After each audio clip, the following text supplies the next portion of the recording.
Hi everyone, welcome back to my YouTube channel Hubligowdra Kutumba. So ಇವತ್ತು ನನ್ನ ವ್ಲಾಗ್ನ ನನ್ನ ಮಾರ್ನಿಂಗ್ ರೊಟೀನಿಂದ ಸ್ಟಾರ್ಟ್ ಮಾಡ್ತಾ ಇದ್ದೀನಿ. ಈಗ ನಾನು ಹೊಸ್ತಿಲಿಗೆ ಅರಿಶಿನ ಕುಂಕುಮ ಹಚ್ಚಿ ಮನೆ ಬಾಗಿಲ ಮುಂದೆ ರಂಗೋಲಿ ಹಾಕ್ತಾಯಿದ್ದೀನಿ. ಸೊ ಮನೆ ಬಾಗಿಲಿಗೆ ಹೊಸ್ತಿಲಿಗೆ ಈ ರೀತಿ ಮಾಡೋದ್ರಿಂದ ಏನಾಗುತ್ತೆ, ಲಕ್ಷ್ಮಿ ನಮ್ಮ ಮನೆಗೆ ಜಲ್ದಿ ಒಲಿತಾಳೆ ಅನ್ನೋ ಒಂದು ಪ್ರತೀತಿ ಆಗಿನ ಕಾಲದಿಂದಲೂ ಇದೆ. ಹಾಗಾಗಿ ನಾನು ಪ್ರತಿನಿತ್ಯ ಈ ಹೊಸ್ತಿಲಿಗೆ ಬಟ್ಟೆಯಿಂದ ಹೊರಿಸ್ಬಿಟ್ಟು ನಾನು ಅದಕ್ಕೆ ಅರಿಶಿನ ಕುಂಕುಮ ಮನೆ ಬಾಗಿಲು ಮುಂದೆ ರಂಗೋಲಿನ ಕಂಪಲ್ಸರಿ ಹಾಕ್ತೀನಿ ಸ್ನೇಹಿತರೆ. ಸೊ ಅದು ಅಲ್ಲದೆ ನಾನು ಹೊಸ್ತಿಲಿನ ಅಕ್ಕಪಕ್ಕ ಬಂದುಬಿಟ್ಟು ಚಿಕ್ಕ ಚಿಕ್ಕ ಲಕ್ಷ್ಮೀ ಪಾದಗಳನ್ನು ಹಾಕ್ತೀನಿ. ಈ ಹಾಕೋದ್ರಿಂದ ಏನಾಗುತ್ತೆ, ಲಕ್ಷ್ಮಿ ನಮ್ಮ ಮನೆಗೆ ಬೇಗನೆ ಒಲಿತಾಳೆ ಅನ್ನೋ ಒಂದು ಪ್ರತೀತಿಯಿಂದ ನಾನು ದಿನ ಚಾಚು ತಪ್ಪದೆ ಈ ಒಂದು ಕೆಲಸನ ಮಾಡ್ತೀನಿ ಫ್ರೆಂಡ್ಸ್. ಸೊ ಆದಷ್ಟು ನಿಮಗೆ ನೀವು ಕೂಡ ಈ ರೀತಿ ಚಿಕ್ಕ ಚಿಕ್ಕ ಪಾದಗಳನ್ನು ನಿಮ್ಮ ಮನೆ ಬಾಗಿಲು ಅಕ್ಕಪಕ್ಕ ಹಾಕಿ, ನಿಮಗೂ ಒಳ್ಳೆಯದಾಗುತ್ತೆ.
ನೋಡಿ ಸ್ನೇಹಿತರೆ, ಈಗ ನನ್ನ ಮಗನಿಗೆ ಸ್ನಾನ ಮಾಡಿಸಿದ್ದಾರೆ. ಈಗ ನಾನು ಅವನಿಗೆ ರೆಡಿ ಮಾಡ್ತಾಯಿದ್ದೀನಿ. ರೆಡಿ ಮಾಡಿಬಿಟ್ಟು ಇವನಿಗೆ ಸ್ವಲ್ಪ ಹಾಲು ಕೊಟ್ಟು ಹಾಲು ಕುಡಿತಾನೆ. ಸ್ವಲ್ಪ ದೇವ್ರ ನಮಸ್ಕಾರ ಮಾಡಿ ಬರ್ತಾನೆ. ಈಗ ರೆಡಿ ಆದಮೇಲೆ ಈಗ ಹಾಲು ಕೊಡ್ತೀನಿ, ಹಾಲು ಕುಡಿದು ಬರ್ತಾನೆ. ಆಮೇಲೆ ನಾನು ಸ್ನಾನ ಮಾಡಿ ಬಂದು ದೇವ್ರ ಪೂಜೆನ ಮಾಡ್ತೀನಿ. ಇವಾಗ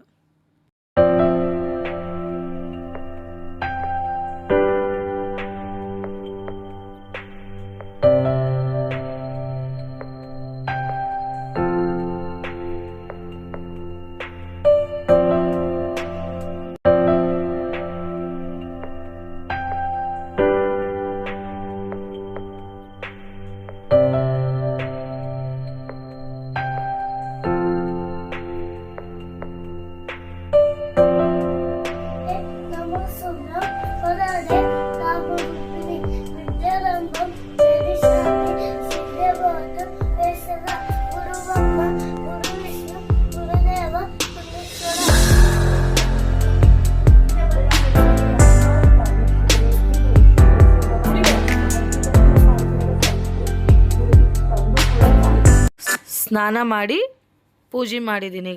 ಈಗ ಟಿಫನ್ಗೆ ರೆಡಿ ಮಾಡಬೇಕು. ನೋಡಿರಿ, ಇವತ್ತು ಬಂದು ನಮ್ಮ ಮನೆ ಟಿಫನ್ ಬಂದು ಗೋಧಿ ದೋಸೆ ಮತ್ತು ಈರುಳ್ಳಿ ಪಲ್ಯ ಹಾಗೂ ಚಟ್ನಿನ ಮಾಡ್ತಾಯಿದ್ದೀವಿ.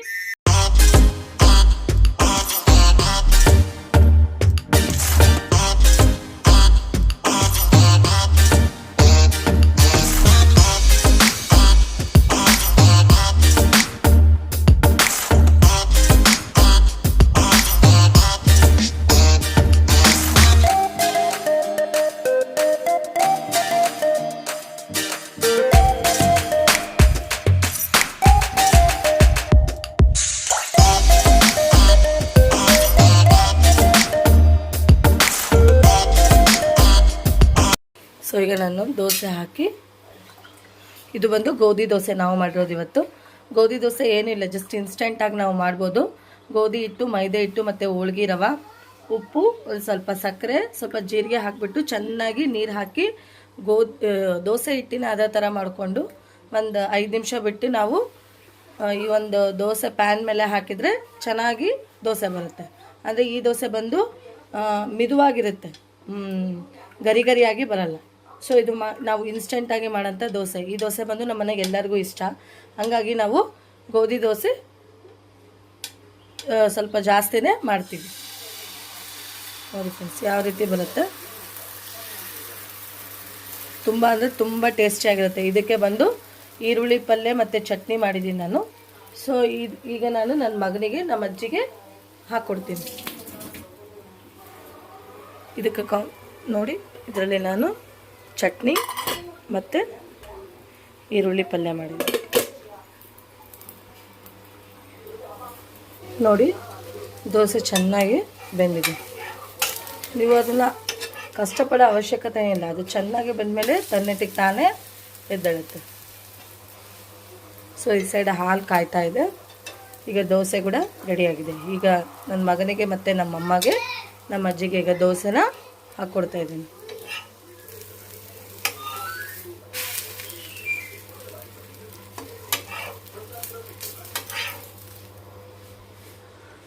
ಈಗ ನಮ್ಮ ಅಜ್ಜಿಗೆ. ಸೊ ಇವಾಗ ಟಿಫನ್ ರೆಡಿ ಆಗಿದೆ, ನನ್ನ ಮಗನಿಗೆ ಕೊಡ್ತಾ ಇದ್ದೀನಿ.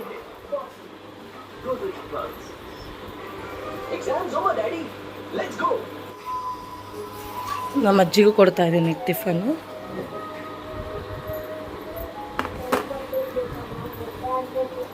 ಸೊ ನೋಡಿ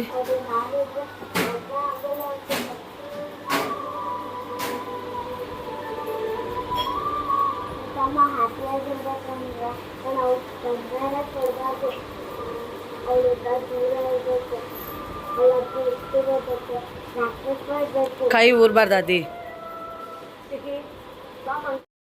ನಮ್ದು ಎಲ್ಲರದು ಟಿಫನ್ ಆಗಿದೆ. ಸೊ ಟಿಫನ್ ಆದಮೇಲೆ ನಮ್ಮ ಮನೇಲಿ ಎಲ್ಲರೂ ಟೀ ಕುಡಿತಾರೆ. ಹಾಗಾಗಿ ಈಗ ನಾನು ಟೀಗೆ ಇಟ್ಟಿದ್ದೀನಿ. ಹಂಗೆ ಇಲ್ಲಿ ನೀವು ನೋಡ್ತಿರ್ಬೋದು, ಟಿಫನ್ ಆದಮೇಲೆ ಬಂದಂಥ ಪಾತ್ರೆಗಳನ್ನೆಲ್ಲ ನಾನು ತೊಳೆದು ಇಟ್ಕೊಂಡಿದ್ದೀನಿ ಆಲ್ರೆಡಿ. ಸೊ ಇವಾಗ ನಾವೆಲ್ಲರೂ ಟೀ ಮಾಡ್ತಾಯಿದ್ದೀನಿ, ಎಲ್ಲರಿಗೂ ಟೀ ಕುಡಿಯೋಕ್ಕೆ.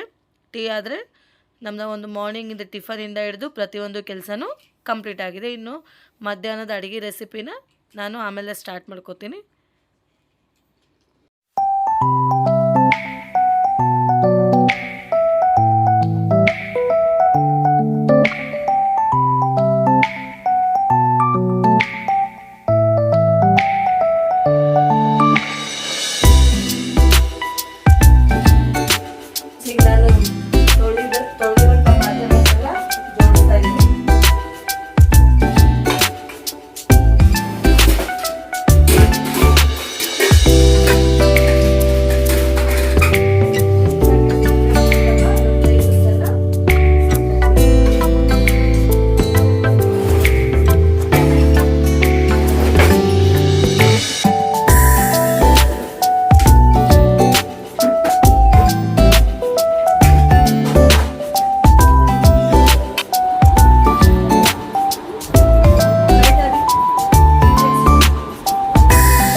ಇದಾಯಿತು.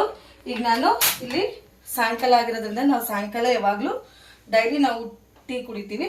ಸೊ ಹಂಗಾಗಿ ಇಲ್ಲಿ ಒಂದು ಸೈಡ್ ಟೀಗೆ ಇಟ್ಟಿದ್ದೀನಿ. ಇಲ್ಲಿ ರಾತ್ರಿ ಊಟಕ್ಕೆ ಈಗ ನಾನು ಬೇಳೆ ಕುದಿಯೋದಕ್ಕೆ ಹಾಕಿದ್ದೀನಿ. ರಾತ್ರಿ ಊಟ ನಾನು ಅನ್ನ ಮತ್ತು ಸಾಂಬಾರು ಮಾಡ್ತಾ ಇದ್ದೀನಿ. ಸೊ ಹಂಗಾಗಿ ಇಲ್ಲಿ ಬೇಳೆ ಒಂದೇ ರನ್ನ ಕುದಿಯೋಕ್ಕೆ ವಿಸಿಲ್ ಹಾಕ್ಸೋಕ್ಕೆ ಕುಕ್ಕರಲ್ಲಿ ಇಟ್ಟಿದ್ದೀನಿ. ಸೊ ಇಲ್ಲಿ ಬಂದು ನಾನು ಇವಾಗ ಈವ್ನಿಂಗ್ ಸ್ನ್ಯಾಕ್ಸ್ ಬಂದು ಈ ಒಂದು ರೊಟ್ಟಿ ಒಗ್ಗರಣೆನ ಹಾಕ್ತೀನಿ. ಇದು ನಿನ್ನೆ ಉಳಿದಿದ್ದಂಥ ರೊಟ್ಟಿ ಇದು. ನಾನು ಇವಾಗ ಇದನ್ನ ರೊಟ್ಟಿ ಪುಡಿ ಮಾಡ್ತೀನಿ ಈವ್ನಿಂಗ್ ಸ್ನ್ಯಾಕ್ಸ್ ಆಗಿ. ಅದನ್ನ ಯಾವ ರೀತಿ ಮಾಡೋದು ಅಂತ ನಾನು ಇವಾಗ ನಿಮಗೆ ತೋರಿಸ್ಕೊಡ್ತೀನಿ. ಸೊ ಈಗ ಇಲ್ಲಿ ಬಂದು ನಾನು ಉದ್ದಿನ ಬೇಳೆನ ಮತ್ತೆ ರವಾನ ನೆನೆ ಹಾಕಿದ್ದೀನಿ. ಯಾಕಂದ್ರೆ ನಾಳೆ ನಾನು ಇಡ್ಲಿಗೆ ಹಾಕಿದ್ದೀನಿ, ಈ ಟಿಫನ್ಗೆ ಇಡ್ಲಿ ಹಾಕಿದ್ದೀನಿ. ಸೊ ಹಂಗಾಗಿ ನಾನಿಲ್ಲಿ ಉದ್ದಿನ ಬೇಳೆ ಜೊತೆ ನಾನಿಲ್ಲಿ ಅವಲಕ್ಕಿನೂ ನೆನೆ ಹಾಕಿದ್ದೀನಿ. ಮತ್ತೆ ಇಲ್ಲಿ ರವೆ ನೆನೆ ಹಾಕಿದ್ದೀನಿ. ನಾನು 2 ಕಪ್ ರವೆಗೆ 1 ಕಪ್ ಅರ್ಧ ಕಪ್ ಉದ್ದಿನ ಬೇಳೆ ತೊಗೊಂಡಿದ್ದೀನಿ. ಅಂದರೆ 4:1 ರೇಷಿಯೋದಲ್ಲಿ ತೊಗೋಬೇಕು. ಈಗ 4 ಕಪ್ ನಾನು ಇಡ್ಲಿ ರವೆ ತೊಗೊಂಡ್ರೆ 1 ಕಪ್ ಉದ್ದಿನ ಬೇಳೆ ತೊಗೋಬೇಕು. ಬಟ್ ನನಗೆ ನಾವು ಸ್ವಲ್ಪ ಜನ ಇರೋದ್ರಿಂದ ನಾನು 2 ಕಪ್ ತೊಗೊಂಡಿದ್ದೀನಿ. ಸೊ ಹಂಗಾಗಿ ನಾನು ಅರ್ಧ ಕಪ್ ಆಗಷ್ಟು ಉದ್ದಿನ ಬೇಳೆ ಇಲ್ಲಿ ನೆನೆ ಹಾಕಿದ್ದೀನಿ. ಇದನ್ನು ನಾನು ನೈಟ್ ರುಬ್ಕೊಂಡು ಹಿಟ್ಟು ಮಾಡಿ ಇಟ್ಕೋತೀನಿ ನಾಳೆಗೆ. ಹಾಕಬೇಕು ಏನಿಲ್ಲ, ಜಸ್ಟ್ ಸಿಂಪಲ್ ಎಲ್ಲದನ್ನು ಚಿತ್ರಾನ್ನದ ಹುಳಿ ಮಾಡ್ತೀವಲ್ಲ ಅದೇ ಥರ ಮಾಡಿಕೊಂಡು ಆ ರೊಟ್ಟಿ ಪುಡಿಗೆ ಒಂದು ಸ್ವಲ್ಪ ನೀರು ಚುಮ್ಮಿಸಿ ಅದನ್ನ ಹಾಕೋದು, ನೀರಿಂದ ಒದ್ದೆ ಮಾಡಿ. ಇಲ್ಲಿ ನಾನೀಗ ಆಯಿಲ್ ಹಾಕ್ತಾ ಇದ್ದೀನಿ. ನಾನಿದು ನೋಡೋ ಅಷ್ಟರಲ್ಲಿ ನಂದು ಚಹಾ ಹೋಯ್ತು, ಅದು ಚಹಾ ಕೆಳಗಡೆ ಹೊಕ್ಕೋಯ್ತು. ಓಕೆ, ಪರವಾಗಿಲ್ಲ. ನೋಡಿ ಇಲ್ಲಿ ಆಯಿಲ್ ಕಾಯಬೇಕು. ಕಾದ್ಮೇಲೆ ನಾನು ಇದಕ್ಕೆ ಸಾಸಿವೆ, ಜೀರಿಗೆ, ಉದ್ದಿನಬೇಳೆ, ಕಡಲೆಬೇಳೆ ಹಾಕ್ತಾ ಇದ್ದೀನಿ ಒಂದು ಸ್ವಲ್ಪ, ಮತ್ತು ಸಾಸಿವೆ, ಜೀರಿಗೆ.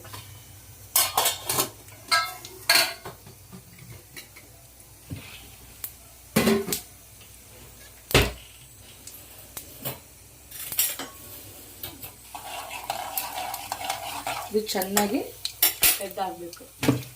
ಸ್ವಲ್ಪ ನಾನು ಇಂಗು ಕೂಡ ಸೇರಿಸ್ತಾ ಇದ್ದೀನಿ. ನಾನು ಡೈಲಿ ನನ್ನ ಅಡುಗೆಯಲ್ಲಿ ನಾನು ಹಿಂಗೆ ಯೂಸ್ ಮಾಡೇ ಮಾಡ್ತೀನಿ. ಬಿಕಾಸ್ ಇಂಗು ತಿನ್ನೋದ್ರಿಂದ ಬಾಡಿಗೆ ಒಳ್ಳೇದಾಗುತ್ತೆ, ವಾಯು ಆ ಥರ ಏನು ಬರಲ್ಲ ಅಂತ. ಸೊ ಹಂಗಾಗಿ ಡೈಲಿ ನಾನು ನನ್ನ ಅಡುಗೆಯಲ್ಲಿ ಇಂಗು ಸೇರಿಸ್ತೀನಿ. ಈಗ ನಾನು ಕರಿಬೇವು ಹಾಕ್ತಾ ಇದ್ದೀನಿ. ಈಗ ಚೆನ್ನಾಗಿ ಕೆಂಪಾದ್ಮೇಲೆ ಈಗ ಮೆಣಸಿನಕಾಯಿ, ಹಸಿಮೆಣಸು ಹಾಕ್ತಾ ಇದ್ದೀನಿ.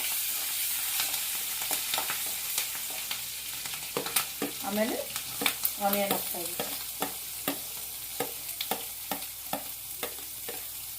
ಚೆನ್ನಾಗಿ ರೆಡ್ ಆಗಬೇಕು, ಆಯಿಲಲ್ಲಿ ಚೆನ್ನಾಗಿ ಫ್ರೈ ಆಗಬೇಕು. ಎಷ್ಟು ಚೆನ್ನಾಗಿ ಆಯಿಲಲ್ಲಿ ಫ್ರೈ ಆಗುತ್ತಲ್ಲ ಅಷ್ಟು ಚೆನ್ನಾಗಿ ಟೇಸ್ಟಾಗಿ ಬರುತ್ತೆ ರೊಟ್ಟಿ ಪುಡಿ ರೆಸಿಪಿ.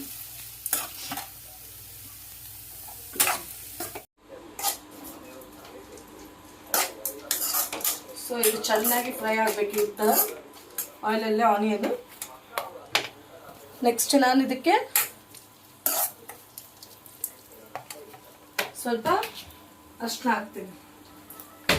ಇದು ಆಪ್ಷನಲ್, ಅರಿಶಿನ ಹಾಕಿದ್ರು ಹಾಕ್ಬೋದು, ಇಲ್ಲಾಂದ್ರೆ ಇಲ್ಲ. ಸ್ವಲ್ಪ ನಾನು ಅರಿಶಿನ ಹಾಕಿದ್ರೆ ಸ್ವಲ್ಪ ಕಲರ್ಫುಲ್ಲಾಗಿ ಕಾಣುತ್ತೆ ಅಂತ ಸ್ವಲ್ಪ ಅರಿಶಿನ ಸೇರಿಸ್ತಾ ಇದ್ದೀನಿ. ಭಾಳ ಹಾಕಬಾರ್ದು, ಅದಕ್ಕೆ ಎಷ್ಟು ಬೇಕೋ ಅಷ್ಟೇ ಹಾಕ್ರಿ, ಇಲ್ಲಾಂದ್ರೆ ಕಹಿ ಬಂದ್ಬಿಡುತ್ತೆ. ಇದನ್ನು ಚೆನ್ನಾಗಿ ಈ ಥರ ಫ್ರೈ ಮಾಡ್ಕೋಬೇಕು ಆಯಿಲಲ್ಲಿ. ಆನಿಯನ್ ಮತ್ತು ಚಿಲ್ಲಿ ಚೆನ್ನಾಗಿ ಫ್ರೈ ಆದಮೇಲೆ ನಾವು ಇದಕ್ಕೆ ಟೊಮೊಟೊ ಸೇರಿಸ್ಬೇಕು. ಇದನ್ನು ಟೊಮೊಟೊ ಬಂದು ಚೆನ್ನಾಗಿ ಮೆತ್ತಗೆ ಆಗಬೇಕಿದೆ.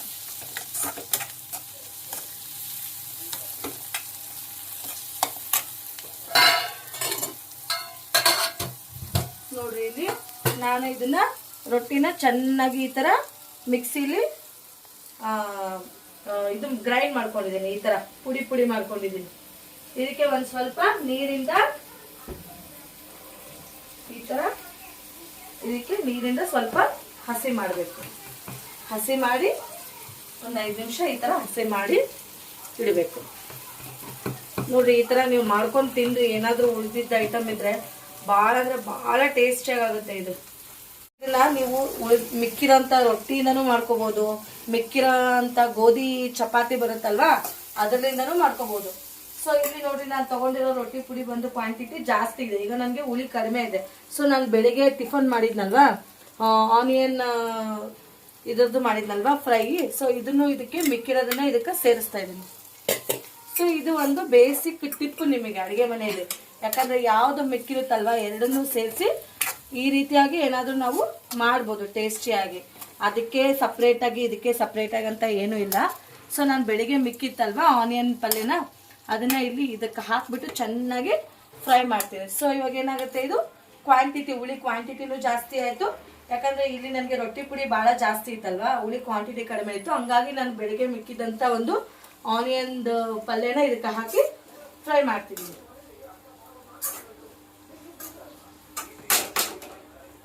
ಈಗ ಉಪ್ಪು ಸೇರಿಸ್ತಾ ಇದ್ದೀನಿ, ಯಾಕಂದ್ರೆ ಆನಿಯನ್ ಪಲ್ಯಗೆ ನಾನು ಉಪ್ಪು ಹಾಕಿದ್ದೆ. ಅದಕ್ಕೆ ಲಾಸ್ಟಲ್ಲಿ ಉಪ್ಪು ಹಾಕ್ತಾ ಇದ್ದೀನಿ, ಯಾಕಂದರೆ ನೋಡಿ ಉಪ್ಪು ಹಾಕೋಣ ಅಂತೇಳಿ. ಇಲ್ಲಾಂದರೆ ಬಿಫೋರೇ ನಾನು ಉಪ್ಪು ಸೇರಿಸ್ತೀನಿ ಯಾವಾಗಲೂ, ಯಾಕಂದರೆ ಆನಿಯನ್ ಮತ್ತು ಚಿಲ್ಲಿ ಹಾಕಿದ್ಮೇಲೆ ಸ್ವಲ್ಪ ಉಪ್ಪು ಹಾಕಿದರೆ ಜಲ್ದಿ ಬೇಯುತ್ತೆ ಅಂತ. ಬಟ್ ನಾನು ಆನಿಯನ್ ಪಲ್ಯ ಮಿಕ್ಕಿತ್ತಲ್ವ, ಅದನ್ನು ಹಾಕಬೇಕು ಅನ್ನೋ ಸಂಬಂಧದಿಂದ ನಾನು ಏನು ಮಾಡಿದೆ, ಎಂಡಲ್ಲಿ ನಾನು ಉಪ್ಪು ಸೇರಿಸಿದ್ದೀನಿ. ಯಾಕಂದರೆ ಅದರಲ್ಲೂ ಸ್ವಲ್ಪ ಬೆಳಿಗ್ಗೆ ಉಪ್ಪಿತ್ತಲ್ವ, ಹಂಗಾಗಿ ಇದು ನಾನು ನೋಡಿ ಉಪ್ಪು ಸೇರಿಸಿದ್ದೀನಿ. ಸೊ ನೋಡಿ, ಇದು ಚೆನ್ನಾಗಿ ಈ ಥರ ಫ್ರೈ ಆಗಬೇಕು. ಈಗ ಈ ರೊಟ್ಟಿ ಪುಡಿನ ಇದಕ್ಕೆ ಸೇರಿಸಿ ಚೆನ್ನಾಗಿ ಕಲಿಸ್ತಾ ಇದ್ದೀನಿ.